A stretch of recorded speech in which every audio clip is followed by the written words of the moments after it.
Okay, no questions?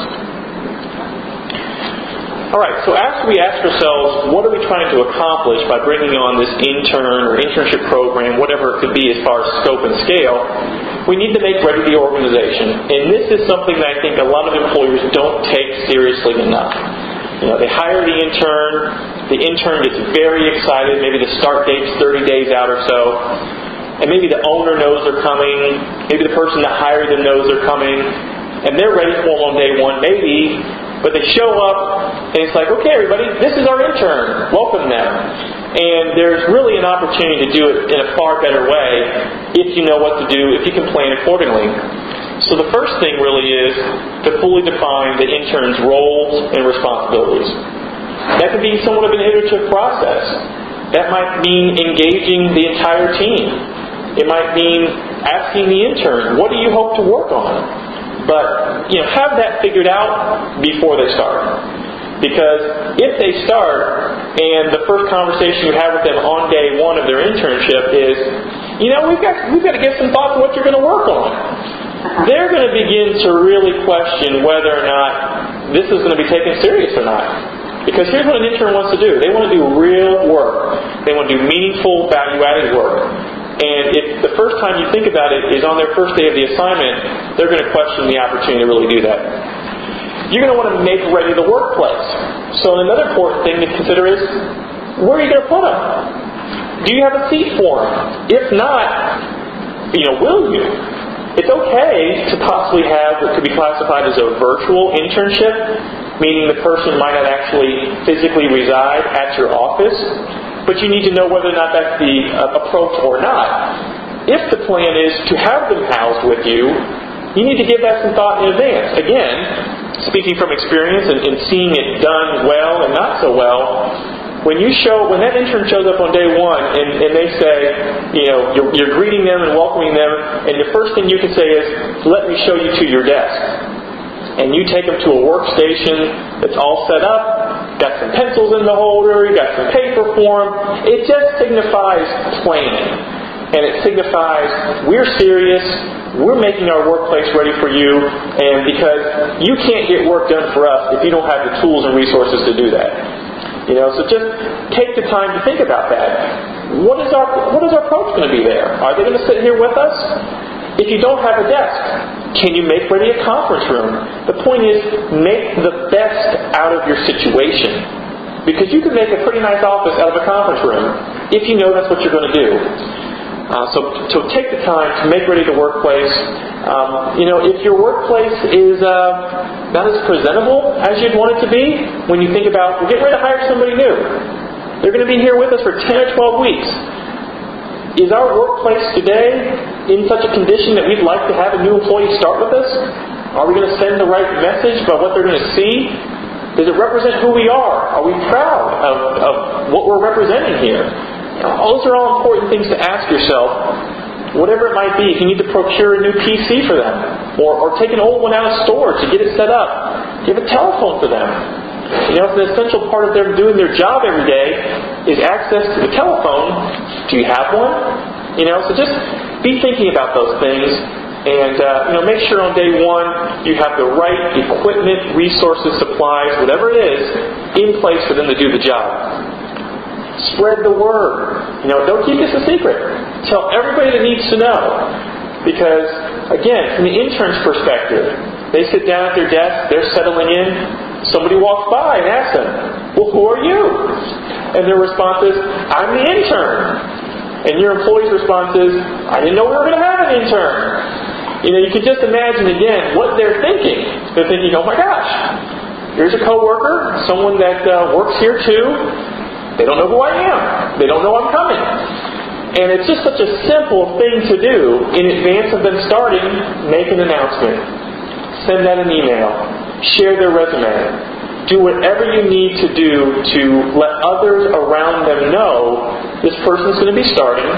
Here's their name. Here's their background. Here's a little bit about what they're going to be doing for us. So that everyone's expecting them, and that it's not a surprise on day one when they show up. Because if it's a surprise, two things are going to happen. One, those people that work for you every day are not going to be positioned to welcome them accordingly and really leverage them accordingly, and it's not going to exude confidence in the intern about your level of preparation. Prep the supporting task kind of goes hand in hand with spread the word, but think about what the intern's going to be working on. Is it going to require collaboration with other employees? If it is, if an essential part of the intern getting their projects and tasks done is going to require collaboration with other employees, gosh, it's going to make sense to have those other employees know that they're going to start. So sit down and spend some time bringing them up to speed and say, hey, Jane, you're going to be the primary point person for our new intern. Here's a little bit about them, who they are, where they're coming from, their background, etc. Here's what we're going to ask them to do. And Jane, here's the role we're asking you to play. Right? It's about everybody being positioned to be successful, and your incumbent employees are very important in that. Other people that might need to be informed are people that might play a mentoring or coaching role. And they need to be told that explicitly. It may be sit down with Bill and to tell Bill, look, you know what, you're one of our A players here, and you know you're thought of highly. And you're so good at developing our new employees. Well, we're going to have an intern starting with us soon, Bill, and we'd ask that you coach that individual. Make a point to spend some time with them every week, every 2 weeks. Let them know how we do things around here. Let them know culturally what we value, what our beliefs are, what our opportunities and challenges are. But just be a resource to them. Again, how can Bill play that role if he hasn't even been informed of it? So again, prep the supporting cast.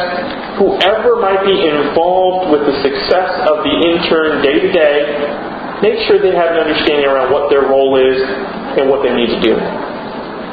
Get excited. Get the people that work for you excited. These are young people who are yet to start their career. They're probably still in school in many cases. And this internship represents a number of different things to them. It might represent their very first opportunity to put to work the skills they're learning in the classroom. And the hope is they're excited about that because, why else would they pursue that major or that discipline if they weren't? So again, think about them. A lot of this is about putting yourself in the perspective of the intern. When they walk in on day one, they want to see energy and excitement and people that like doing what they do. That's going to translate to them. It's a fine line to balance between kind of being hokey and demonstrating a level of excitement. So all we ask is that these young people, for the most part, they're going to show up on day one full of energy, full of excitement, full of new thoughts and ideas, and all they're looking for is equal reception, if you will. And then the last thing to really ask yourself is, what, if any, risks need to be managed? And it's not to say that they're there or they're not, but ask yourself, okay, we're getting ready to have a new intern start. 21-year-old, 20-year-old young person, going to come in with fresh ideas. They're going to be able to do a lot of really good work for us. Is there a potential that anyone that works for us today could view that in any way other than positive? If so, should we sit down and have a conversation with that person in advance? And what we're really getting at here is we want everybody in your organization today to feel good about this intern coming on board. We don't want them to feel like their job is at risk. We don't want them to feel like the work that they're doing could be compromised, anything like that. So all we're asking is step back and ask yourself, what, if anything, could potentially go wrong? Whether it be people-related, whether it be process-related. What would a client or customer think about this? Should they be made aware? Do we want to make sure that they have confidence in this individual because this individual could be corresponding with them, calling on them for different things? Generally speaking, there's always risk associated with the things we do, and we achieve success if we can identify up front what those things are, because if we identify them up front, we give ourselves the best chance to manage them. So again, this is not a statement to say that we know anything about your particular organizations and that concerns us. It's just that generally speaking, most organizations have some risk. And the most important thing is that they're aware of it, and if they're aware of it, they can manage it.